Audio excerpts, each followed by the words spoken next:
مثل الذين ينفقون أموالهم في سبيل الله كمثل حبة أنبتت 7 سنابل في كل سنبلة 100 حبة والله يضاعف لمن يشاء والله واسع عليم.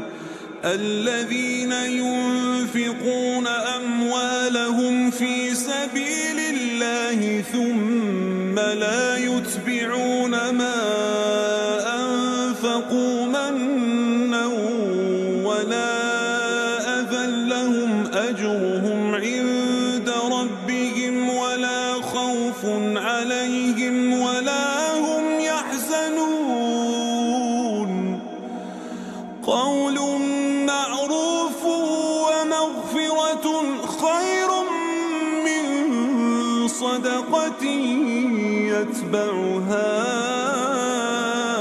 أذى والله غني حليم.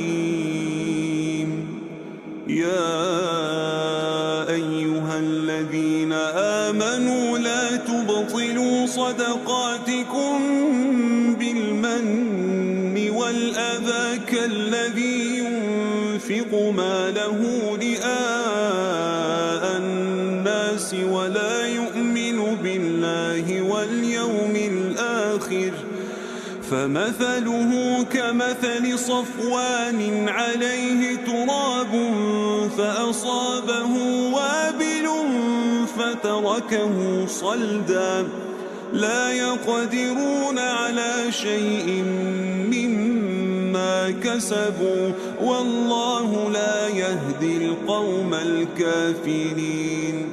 ومثل الذين ينفقون أموالهم ابتغاء مرضات الله وتثبيتا من أنفسهم كمثل جنة بربوة أصابها وابل فآتت أكلها ضعفين فإن لم يصبها وابل فطل والله بما تعملون بصير.